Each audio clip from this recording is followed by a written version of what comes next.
Shalom Aleichem à toutes et à tous.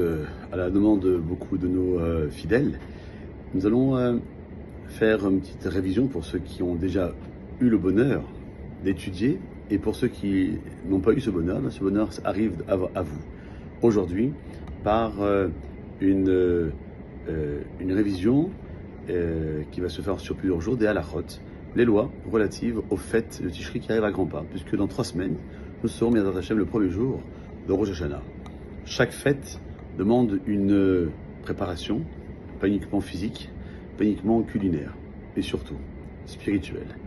Et lorsqu'on sait que Rosh Hashanah, c'est non seulement le début d'une nouvelle année, mais c'est aussi ce qu'on appelle le jour où nous allons tous comparaître devant Akadosh Baruch Hu pour recevoir notre jugement.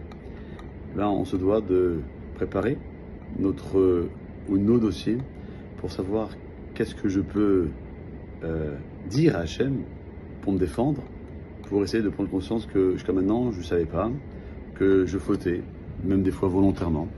Et c'est à moi, et uniquement à moi, et à personne d'autre, qu'Akadosh Baruch Hu nous a donné notre libre arbitre. On appelle en hébreu la Bechiram, pour pouvoir véritablement se donner les moyens pour pouvoir avancer si on le souhaite.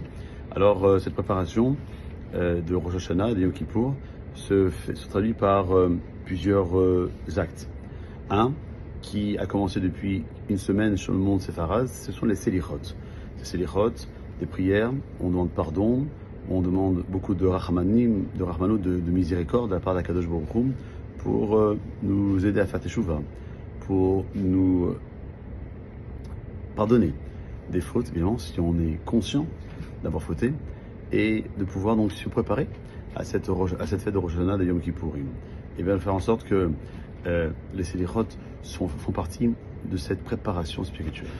Au niveau timing, les Selichot peuvent être récités dès le milieu de la nuit, donc actuellement en Israël minuit 40, en France 1h45, et on peut les dire toute la journée, et surtout pas les réciter entre le moment où le soleil se couche et le milieu de la nuit. Donc entre 19h30 à peu près 19h15 en Israël au coucher du soleil, en France un peu plus tard, autour de 20h30, et en ce moment-là et jusqu'à Chatzot, on n'a pas le droit de réciter les Selichot. Mais il y a encore d'autres éléments qui doivent intervenir. Dans certains côtés Ashkenaz, certains séfarades aussi, sur le shofar qui n'est pas obligatoire. Mais le shofar est là pour nous réveiller, nous amener à cette prise de conscience et à vouloir faire Teshuvah. Et puis, les semaines qui vont avoir lieu durant le mois d'Elul doivent nous faire prendre conscience que nous nous approchons de la fin de l'année. Et nous avons un principe dans le Talmud qui dit que tout dépend de la signature. Donc tout dépend un peu de la fin.